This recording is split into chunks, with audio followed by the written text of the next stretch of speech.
YouTube చూసినా, Insta చూసినా, ఎక్కడ చూసినా ఒక పాట పెద్దగా ట్రెండ్ అవుతుంది. దాన్ని 6 నెలల పసిపిల్లల దగ్గర నుంచి వదిలిపెట్టట్లేదు. ఏం పాట చెప్పండి? అందరికీ మనసిస్తారా, నీకైతే సొగసిస్తారా అని 6 నెలల పాప దగ్గర నుంచి చేయిస్తున్నారు అమ్మలు. నిజంగా వాళ్ళకి దానికి మీనింగ్ తెలుసో లేదో తెలీదు.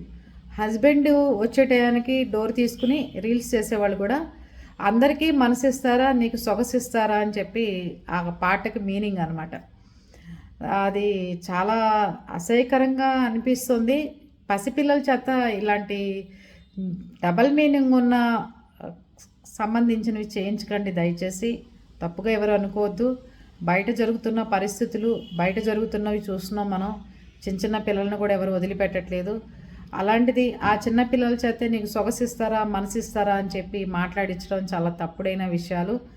వాళ్ళకి ఏదైనా దేశభక్తి గురించో లేకపోతే ఇంకేదన్నా సమాజానికి ఉపయోగపడే విధంగా ఆ వయసులో పిల్లలందరూ నేర్చుకుని మంచిగా ఉండే విధంగా నేర్పించండి తప్ప ఆచరించమని చెప్పట్లేదు.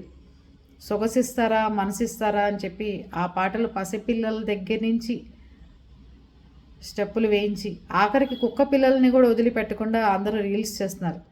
బాగుంటుంది చూడటానికి, కానీ మీనింగ్లోకి వెళ్ళిపోయిన తర్వాత చాలా పెద్ద మీనింగ్లు అవన్నీ. అర్థం చేసుకోండి. చిన్నపిల్లల్ని ఇట్లాంటి పాటల్లోకి తీసుకురామాకండి. వాళ్ళు ఎంతో సేఫ్ జోన్లో ఉండాలి, చక్కగా ఉండాలి, వాళ్ళ బాల్యం మంచిగా గడవాలి. ఒక వందే మాతరము, జాతీయ గీతాలు, భగవద్గీత ఇలాంటివి ఏదన్నా నేర్పించండి.